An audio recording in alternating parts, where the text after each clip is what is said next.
नमस्कार, police star news मध्ये आपलं सर्वांचं स्वागत. गणेश बेकरीमध्ये कामगाराच्या मृत्यूचं सत्र काही थांबता थांबेना.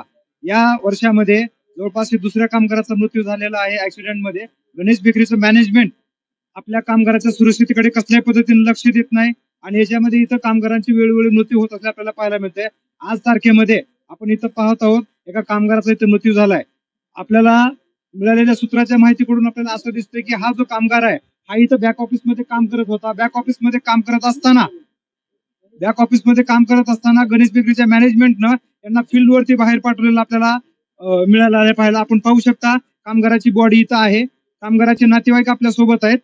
कामगाराचे नातेवाईक वगैरे आपल्या सोबत आहेत. ते इथून बॉडी घ्यायला तयार नाहीयेत आणि इथलं मॅनेजमेंट याच्याकडे गांभीर्यानं लक्ष देत नाही. वेळोवेळी होत असलेल्या कामगाराच्या मृत्यूला कोण जबाबदार राहणार आहे यांना वेळोवेळी सूचना दिलेल्या आहेत. पोलीस प्रशासनाने देखील यांना काही प्रमाणामध्ये सूचना दिल्या, परंतु यांचं कामगाराच्या सुरक्षितेकडे कसल्याही प्रकारे लक्ष नाही. याच्यामधून आपल्याला दिसून येत आहे खरं तर हा कामगार यांच्या बॅक ऑफिस मध्ये काम करत असताना यांनी त्याला फील्डवरती पाठवलेली आपल्याला माहिती मिळते आणि फील्डवरती गेल्याच्या नंतर तिकडे त्याचा अपघातामध्ये मृत्यू झालेला आहे.